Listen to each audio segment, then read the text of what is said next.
So I was like, what should I talk about? Because I speak about careers. Probably you know these all the time because I'm doing these. But I wanted to. I always present my career because it's really what everything is according with what happened before, and now I really see that something that I did 15 years ago actually led to what I'm doing now. So it's amazing how everything is interconnected. But I hope that, yeah, I also want you to think about your career. So it's like I'm going to invite you to the journey of my career, and at the same time I want you to think about your own journey. So long time ago, when I was in high school and I was thinking about my future, I said, what do? You study something and then you get a job in whatever you study. That was my vision of the future. So I was thinking that you have to be really, really careful in whatever in the selection of your studies, or whatever the career path that you, because it's gonna determine what you're gonna do the rest of your life. And as you have seen before with Barbara and Meg, actually it's not like that. Your career is gonna be going around and around the whole time. So what happened in my case is that I moved to Madrid to study aerospace engineering. Why? um, it was the beginning of having information online, and I was going through all the curricula for all the different degrees. And in aerospace engineering, it's like you learn about physics, about math, about space. And somebody came with a piece of newspaper, actual newspaper paper, and said, "Look what is written here. Aerospace engineering is the most difficult degree in Europe." And I was like, "Okay, that's it." So that was actually what pushed me to decide to go to aerospace engineering. So I didn't know any engineer in my family. I had no idea what engineering meant, but I just moved to Madrid and I studied that. I think that somehow I thought that I could become an astronaut or something like that. And as you know, I'm not an astronaut now. But it's this kind of, I guess, misinformation. And I'm saying this here because what I have seen then throughout the years is that sometimes you don't know about the options. And there are so many options. It's just unbelievable. It's like they are out there. There are people willing to help you for free, whatever you need. So just keep your eyes open for anything. Um, so then, the long time ago, there was no pandemic and there was money in Europe that you could travel. So there were a lot of different fellowships opportunities. And I was really lucky because actually I got almost everything. So I went for Erasmus. I went for an internship to do experimental physics research in Austria. I moved to UK to study English. I went to US to study English, and I was in a lot of different countries. But all these kind of, so I guess the message here is take all opportunities because you don't know what is going to happen, and it's okay to do things. It's because I have seen also a lot of mainly PhD students that they are like, I cannot do that because I need to focus on the PhD. You know what? You can take 1 hour out of your time to go for a talk, to go to, I don't know, meet other people doing things, because this is going to determine your future. Your PhD is going to be okay. You're going to finish, but you really need to keep your eyes open about other opportunities. And again, they are there. They are just out there. You just need to ask. So my time as getting free money somehow came to an end, and I had to work. And I was an engineer. So what do I do? What do you do when you are an aerospace engineer? You actually try to, like, the goal is to work for Airbus. And I actually moved to Airbus, and I moved to Germany. I worked in Germany and in France for several years. And this is the helicopter I worked at the beginning when I moved to Germany. This is a huge helicopter because it's a military one. And it means that a lot of different countries are involved to do this. So Airbus is a huge company. And I'm saying this, and Barbara mentioned this already, it's not the same a small company than a big company. And even so you have this industrial experience, and I see it now, it's nothing in comparison with being an entrepreneur because it's a completely different path. So yes, you learn about a lot of different things, but it really differs from the size of the company, what you can learn. And I will talk about that a bit later. So I started as an engineer. I work in kind of airframe design for this helicopter. And then I went in the direction of management. And then I moved, let's say, when you are in a big company, you work in a department and you have your little corner. But I wanted to learn how everything worked in Airbus. So what I did is I moved to a department where I could work from the top down. And this is really about the strategy of the company. And it was resource management that now when I look at it, it's like, my God, I'm doing resource management now. Like, well, I don't know, 15 years, like 10 years later. But it's like, I'm doing actually similar stuff because I learned that that was something that I was good at, that I enjoy doing. And I see the connection now. But as I said before, you probably don't see this throughout your career. And maybe even now, you, if you're at Scope doing, I don't know, if you like outreach at Scope, things like this, you could learn about what you enjoy doing and end up doing outreach as a career. So you see, these kind of things interlink with each other in your career path somehow. And it was not enough having a full-time job in Germany. I was commuting really long time to arrive to the company. So what I did was, in my commuting time and in my free time, I wanted to learn physics. What do you do when you have free time? You learn quantum physics, right? So that's what I did. And I did 1 year master's on medical physics. Well, in theory, it was 2 years, but doing this full time took really long time. But making the story short, I ended up learning about magnetic resonance imaging, and then I touched a little bit on quantum, and then I was like, what is this Hilbert space that it appears everywhere? And I never have seen, I was an engineer, I never learned about a Hilbert space. So that was like my little goal. I wanted to learn the mathematics about it. I knew linear algebra, but nothing really about the physics using this mathematics. And then I said, okay, I would like to learn more about it. So it was the beginning of the MOOCs, actually. It was the beginning of Coursera, EDX, and all these things. And I ended up taking one course and actually another link, because now I'm offering online courses. And now I realize that it's because thanks to an online course, I changed my career. So you see, everything is kind of connected. And yeah, quantum was really good. And I started to think, what do I enjoy with my life? Is going to work? Not really. Is becoming a big manager in the company? Not really. Actually, what I like is learning quantum. I was taking holidays from the company to go to conferences. You can say that I had a problem or I'm a nerd or whatever, but actually, I realized that that was what it was making me happy. And how everything started, and I'm going to tell you the story. I went to Mexico, and when I was coming back from Mexico, I had to buy something because I had to spend the pesos that I had left. And I bought a book, and I was reading on the way back, and the book is called Do What You Want and the Money Will Follow. And it sounds like a, very stupid story, but it's actually like this. I read that stupid book and it's changed my life, because it's telling you, if you're enjoying doing something else, and Barbara Meggs said this, you need to like what you're doing. I'm seeing this all the time, people saying, I would like to go into quantum computing. And I ask, do you enjoy coding?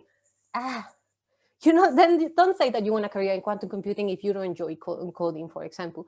So it's really like, you need to be sure that what you are in the direction that you're going, that you enjoy that, because it's what you're going to do for a long time in your life. So I had the chance to actually move from being an engineer in Germany to do quantum. And it took years. It was not like, oh, I want to do a PhD, I apply and I can move next month. It took a long time. I was applying everywhere, and people told me, but you're an engineer, you don't know math. How can you do quantum? And I was like, what? So sorry, but we know math as well. But it was really hard. I actually went to Mind, and when Meg mentioned about the Mind, I actually had the same feeling, like it's not really as easy to spend maybe 3 years of my life. But yeah, thanks to this online course, I got in touch with a professor who put me in touch with the person who became my supervisor in Strathclyde. So I moved then in 2015 to Glasgow, and now I'm still in Glasgow. And I did 1 year master's. So I quit my job. Like, really, it was going to be a nice career. I quit everything for 1 year master's. And it was the most risky thing ever. And one of the questions that you asked somebody before, like, what is the reaction? I thought that people were going to say, are you crazy? Because it was in the middle of the crisis. And I was like, people are going to, when I decided to move, and people will be like, no, you cannot quit your job. But they were like, if it's what you want to do, just do it. And that support is kind of, yes, people think that you have to do what you really enjoy with life. And that really helped me a lot. So I came to Glasgow for this 1-year master's, and then I started the PhD. And you see here, so I was involved in outreach. I was presenting posters as any other PhD, and yeah, that's kind of globally what I did. Now it's about you. Have you thought about your future? And there is a life after a PhD. Yes, there is a huge life. A PhD is what, 3-4 years? If you're in the US, maybe 10. But there is a life after it, and you need to think about what you want to do after. And I see these all the time, people who really have a secret plan. People who are telling me, if I could, I would like to have a farm, or I would like to have a bakery. And I like, then try to do it. Try. I don't say you have to, because I know you have seen, you need some savings, you need support. It's not easy.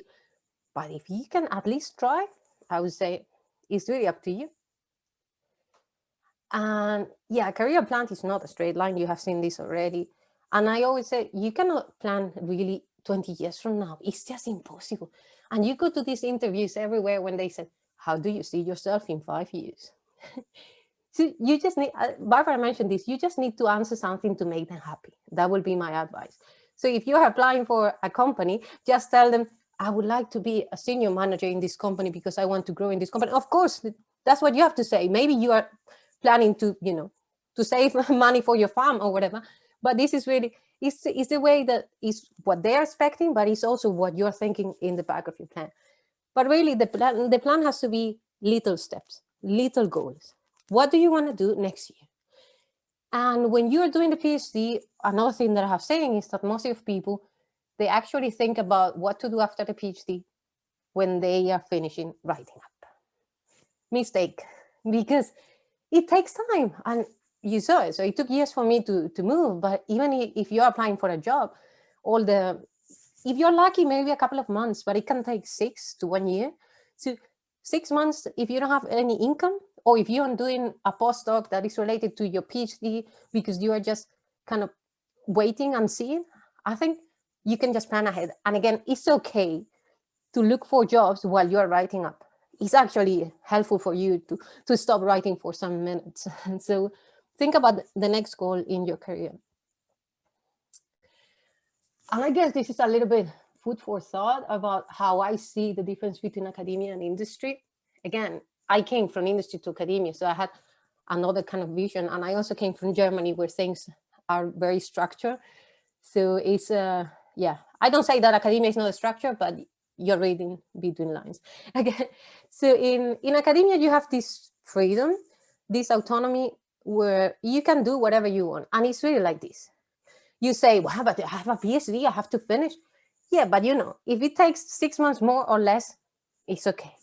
If you publish the paper a little bit later, it's okay. But in industry, if you have to do something for the customer and the customer wants something in 3 months, you need to do it in 3 months. You have to think about the deadlines. You need to think about the value to the company, and that you have to do something that is for a customer. It's not for you. And this is making I always say that when you're in academia, you are thinking about doing the things 100% perfect. When you're in industry, you need to think about doing the things on time and maybe 99% perfect. And this is really how everything works. And you say, but if you are doing a product, it has to be perfect. But in academia, you're doing something for the knowledge of humankind. So you really need to be sure that what you are living there is gonna be perfect, because another person is gonna follow up on that research. If you're creating something for industry, well, you are going probably to be the next one who is gonna add the additional value to that piece of equipment or whatever. What else? The impact that you do in academia, unless that you are doing a PhD that is really applied, it's going to take years, but really long time, where you can see any results of whatever you're doing. So, the Nobel Prize, I think is the easiest way to look at it. Most of the Nobel Prizes, people did the research 30 years ago, if they're lucky. So if you want to see kind of immediate results of what you're doing, probably industry is a better way for you. And this is something that a lot of people say, but if you go to industry, you will have better salary. Well, if you're in UK and you do a postdoc, you cannot complain. So it's really depending on where you want to work. And we have seen when you're an entrepreneur, probably you will be poor at least the first years. So it's really about where and when. But in general, I think it applies. And I love these because when I wanted to move and I came to Glasgow for 1 week kind of test or interview, I met a professor and this person said, how are you moving from industry to academia, where you are finishing now at 5 p.m. and then you don't need to think about it anymore? And I was thinking, no, I don't finish at 5, but then actually during the weekend I could study physics. But when you are studying physics, when you are doing research, or when you are an entrepreneur, you go back home or it's the weekend and then you think, now I can work, because it's like this, because you are doing 100 million other things, because you are in the lab, and then you want to come back home and then you read the papers. And now I realize that every day around 6 or 7 p.m. is when I say, now I can work. So really, it's about how you perceive your life. Do you prefer to think about doing something where at 5 you can say, now I can have my hobbies, I can forget about the job or whatever, or you prefer to enjoy doing so much what you do that you don't care if it's evenings or weekends? I think Barbara touched upon this a little bit. So when you're in the industry, and if you're in a big company, you are part of a big whole. So you are part of so there are a lot of departments. You're just a little, you're part of a little team within all the people there. But it means that if there are a lot of departments, that you can move from one department to the other. It can mean that you have to work with not only your team, not only the people that is in your lab right now, if you're doing a PhD, but you will have to work with that team and another team. So it's like now, maybe if you think about your collaborators, but a lot of collaborators.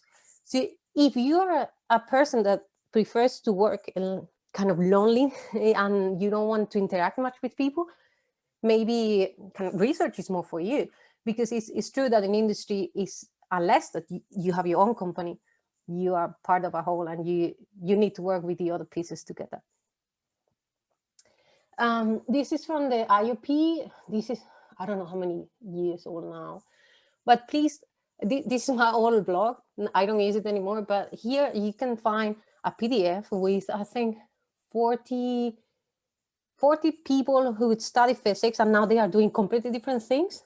And it's really cool because it's like a day in the life of whatever, and they are doing completely different things, and they are telling you, I studied physics, I didn't know what I was going to do, but now I enjoy doing, as Barbara mentioned, you can do, I don't know, patent office or editor in a publishing magazine. So there are a lot of things that maybe you haven't even thought about, so just have a look at it. Yeah, this is, I guess, the message that Barbara and Meg already mentioned to you. I just put it here because I like this graph, not only because of the colors, but because it's kind of put everything together. You need to love what you're doing, but you have to be honest with you. Even if you love what you're doing, you need to be honest that you're good at it. Because I always said, if you love to paint, but you're a bad painter, or nobody's going to pay you for your paintings, maybe it's not the job for you. So you need to find your purpose. So you need to find where everything kind of works together. And it's very hard. Come on, I changed my career when I was 30 years old. So it's not easy at all. And I'm not saying that you have to do this in the next couple of months. Probably that so many people will never actually find their purpose in life. And this because probably a lot of people who complain about their jobs. So what Barbara mentioned is they found their purpose, and that's the best thing ever. I think that's the message there. And yes, I was gonna talk about networking, because networking and learning is everything. I put just some pictures of everything that I did. I moved from industry to academia. I was older than most of the other PhDs. I just wanted to catch up, because I was the feeling, if I don't catch up, they all know much more than me. So I was involved in absolutely everything. I was, of course, part of Scope. I was the outreach officer and then the president.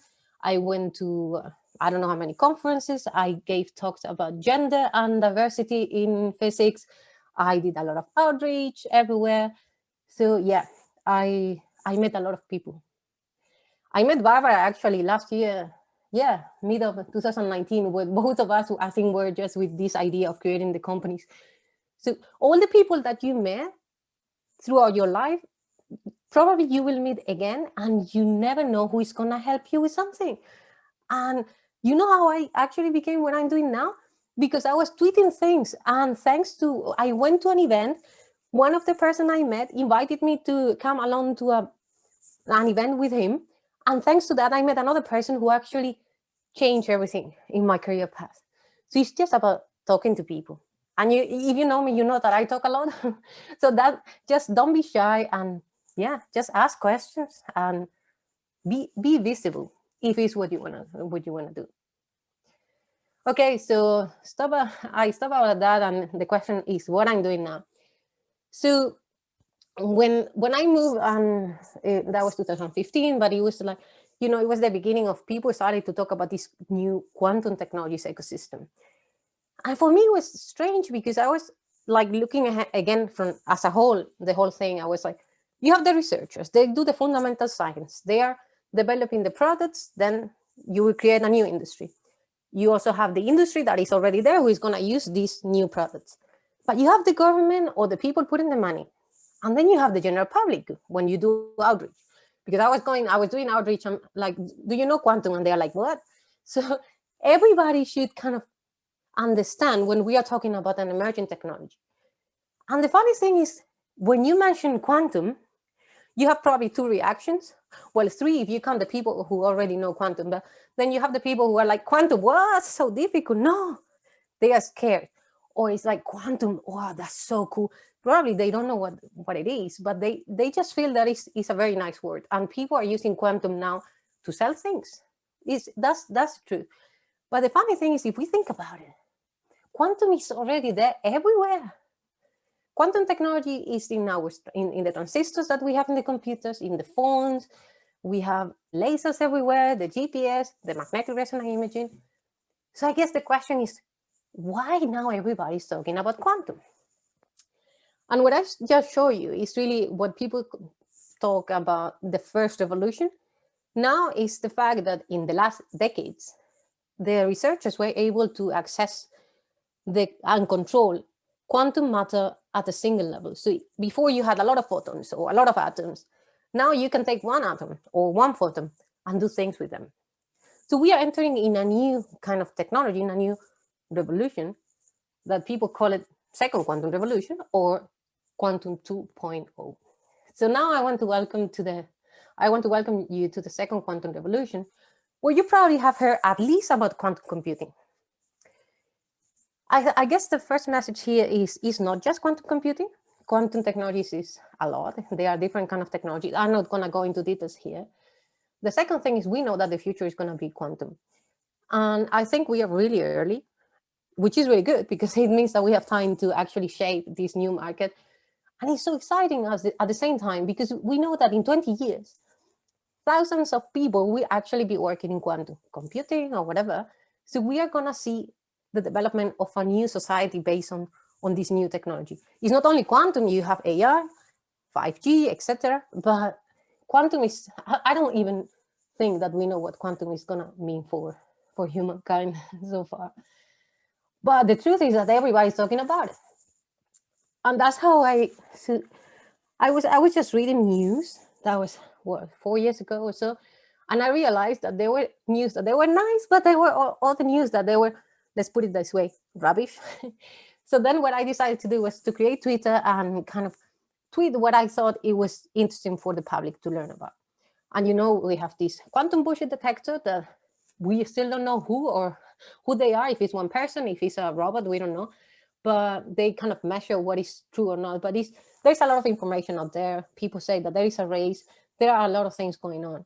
So one of the things that I realized was like, we need to be clear about what all this means. We need to be transparent.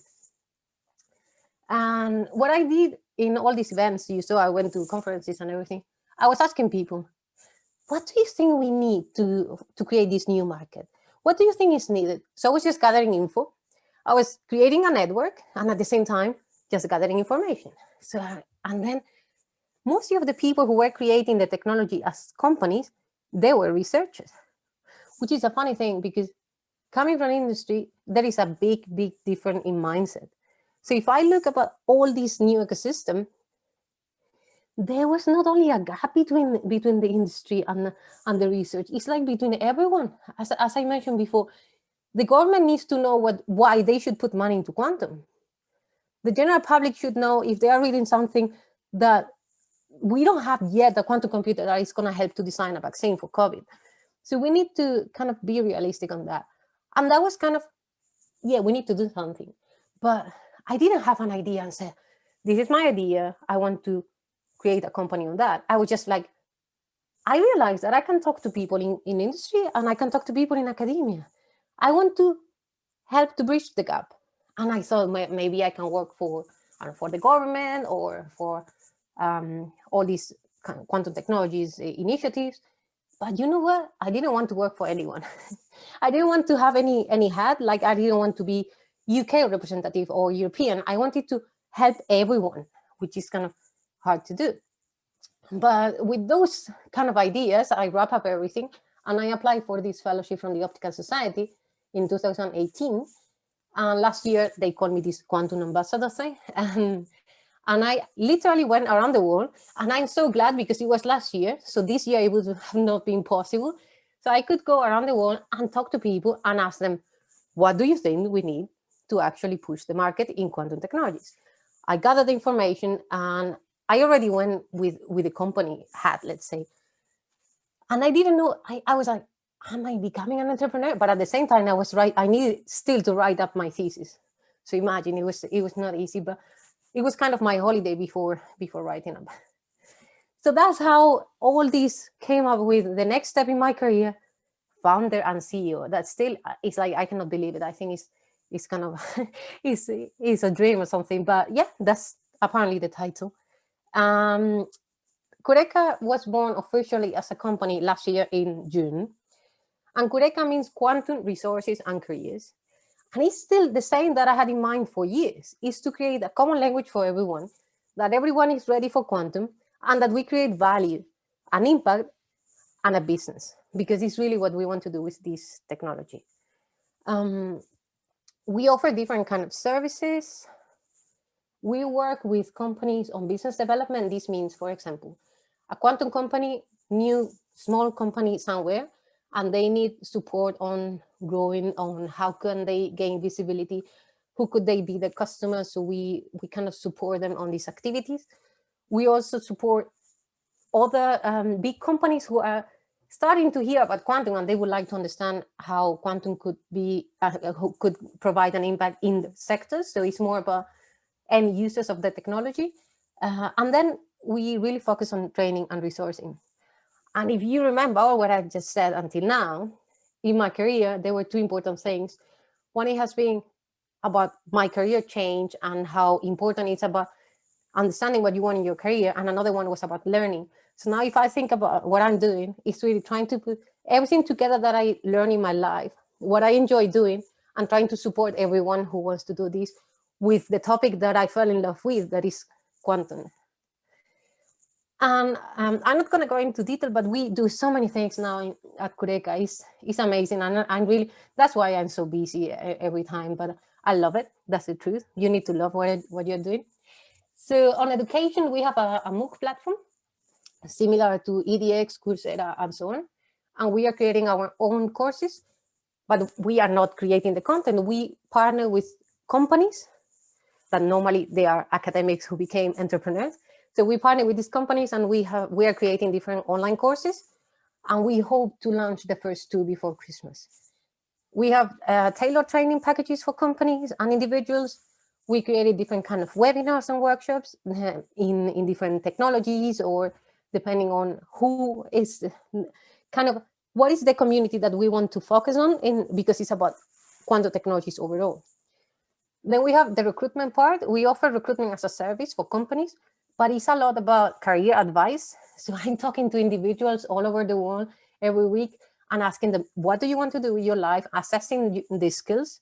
We talked before about the importance of soft skills and the importance about what you like to do. So it's like, if you think that you would like to work in industry, but you don't know anything about business, try to learn more about business. If you think that you would like to, I don't know, it's more about communication skills, working in as a part of a team, these kind of things, keywords that you need to put in your CV. How can you go in that direction if you don't have yet these skills? But as we heard before, you also can access through the university. The university offers a lot of things. And you have all the help everywhere. It's just knowing where to find it, basically. What else I can tell you? We have a lot of information. If you want to know about PhDs offers, also the masters in quantum now, we have an events calendar about all quantum events around the world. We have links to education resources, and we are creating communities and things in other languages, which we think that is also important. Even though English is the global language, it's important that anyone have access to this kind of education in this very niche field. And yeah, we focus in careers and the creation of the quantum workforce. We have estimated that in the next 20 years, almost 1 million jobs will be created in quantum technologies. That's a lot. And for that, you need two things. You need to train the people who are now in high school and primary school. So you need to do a lot of outreach, but you also need to train people to change their careers, to trying to see where they are and how they can go where they want. And yeah, it's more about inviting anyone to join the quantum revolution. Now, I mentioned before, it's not the same working in a company, being a researcher, than being an entrepreneur. It's a completely different thing. You need an idea, or kind of a feeling. For me, it was more like a feeling. I was like, we need to do something because there are these kind of, all these people, but they cannot talk to each other. How can we solve all these problems? But if you have an idea, and I have seen a lot of ideas, amazing ideas, but just they didn't know how to move forward from that initial idea. For that, you need to think ahead, way ahead. Not even 5 years, but it's just like, what is going to be, how is your company going to look like in 1 year, in 3 years, in 5 years? Where do you want to ask for investment? Do you need investment? Do you need to hire? And it's not easy at all. I have the good thing, let's say, that I have this fellowship that helped me a lot. And that was the kind of initial money to put in the company. But now I'm in the middle of two possible roads, and I don't know which one is going to be the successful one. So what I'm doing is I'm going in both. So I'm in a superposition, let's say, of ideas. One is, let's see, I'm going to grow as the things come. If there's a project coming, then we hire more people, then another project like this, or I'm pitching at the same time everywhere. So if I get more investment, then I go and it's going to grow kind of exponentially. And I think I have to go these two routes at the moment, because with the situation, you just need to be open for any kind of possibility at the moment. And when you're an entrepreneur, it's like you need to think about so many things. We heard about this before already, but it's about how to get visible, I think. And somebody mentioned in one of these, how do you call it, like boot camps and incubators, they were saying, you will spend 20% of your money in marketing. And I was saying, that's a lot of money. But actually, you will invest probably 50% of your time in marketing. You need to get visible, because if you have a good idea or a good company and nobody knows what you're doing, you are dead. So it's really about not only about the ideas, but how can you fit into the market? How can you get visible? And how can you show that you are better than your competitors? And I found this actually this week, and I thought it was really nice, because it's like how you will look at something from being an employee in a company or being an entrepreneur. When you are an entrepreneur, you need to be very excited about what you are doing. Otherwise, you are dead. You need to think about doing this push and put all your strength all the time, because it's about you. If you don't do it, nobody else is going to do it. And the income might come later. But remember the book? The book said, do what you want and the money will follow. So if you think that you just want to do what you love and don't care about the money in the first instance, then you can become an entrepreneur. And a lot of people ask me, hey, just you? And at the beginning, it was just me, but not anymore, because it's impossible. I have to say I'm really grateful for the people working in my team now. It's amazing working with people who are motivated with the same strength and for the same goals than you. Partnerships, it's all about partnerships. Quantum is very new, so everything is kind of a family. So we work together, we see how we can share our strengths and our skills, and it's about mentoring. If I wouldn't have these people from the beginning saying, do it, just do it. But I don't know, I'm just doing this at the moment. Apply, it's just this, you need to hear it, really. It's helping so much. And then all these societies, I speak about the Optical Society because I got the fellowship from them, but I have been part of different boot camps and other kind of entrepreneurial networks. QTech is, I think it was just until last year, this is in Bristol, and they focus on entrepreneurship in quantum. Sen, that now has another name in Strathclyde, they help you so much. So again, the help is out there. You just need to know where to find it. And there is people just there willing to help you. Any kind of question, even if it's stupid. Like right now, I have really stupid questions that I would imagine that you will need to know, but I never thought about it. Like all these legal documents that you will need to do. If you want to work I'm working globally, so I need to think about how Brexit is going to affect some of the things. So you see, there are a lot of things that you just need to ask and know where to find information. So now it's not about me, it's about you. I'm pretty sure that you will have a very successful career. Just need to know your road. But I'm sorry to tell you that probably is going to look something like this. But I wish you all the best. And yeah, thanks again for inviting me. And join the quantum revolution. Don't forget about it. Thanks. Perfect. Thanks so much for your talk, Araceli. Just a quick question from Robert. I noticed time's slipping away from us here. When deciding what direction your company was going to take, was it an easy decision to make, or was it more circumstance that dictated where you went, especially seeing as quantum opportunities just seem to be so vast? At the beginning, I thought that it could be just a recruitment company because there was none. But then I was like, come on, I have done so many things in my life. I don't want to be just a recruiter. And it was more about trying to say, I gather a lot of information on what people are asking for and try to put it all together. I know that it looks like a lot. And sometimes people are saying, it seems that you offer a lot. But if you think about it, everything comes together. It's about offering resources. Like, what do you need? We offer that to you, which it looks kind of big, but again, it's about quantum, and it's not a huge market at the moment, so it's kind of growing with the market. Okay, makes sense.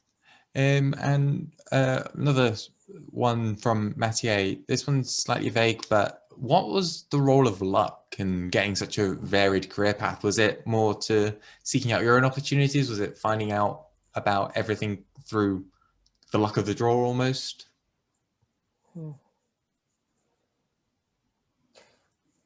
The truth is, if you want to do something, you need to apply for it. And it seems obvious, but I have seen this so many times.